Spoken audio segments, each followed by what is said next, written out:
जी आदाबाद भाई, क्या मसरूफियत है भाई, आज क्या हुआ? देखें खास साथियों के लिए सब चीजें तैयार हो रही हैं।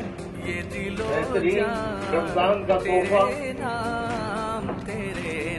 माशाल्लाह रमजान का तोहफा ये देखिए।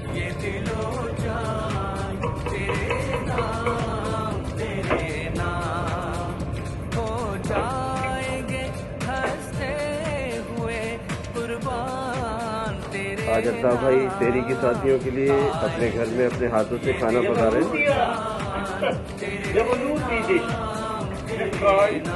जबलूती डिश। ये जबलूती डिश क्या होती है अल्ताफ भाई? ये मेरी इजाद करता है।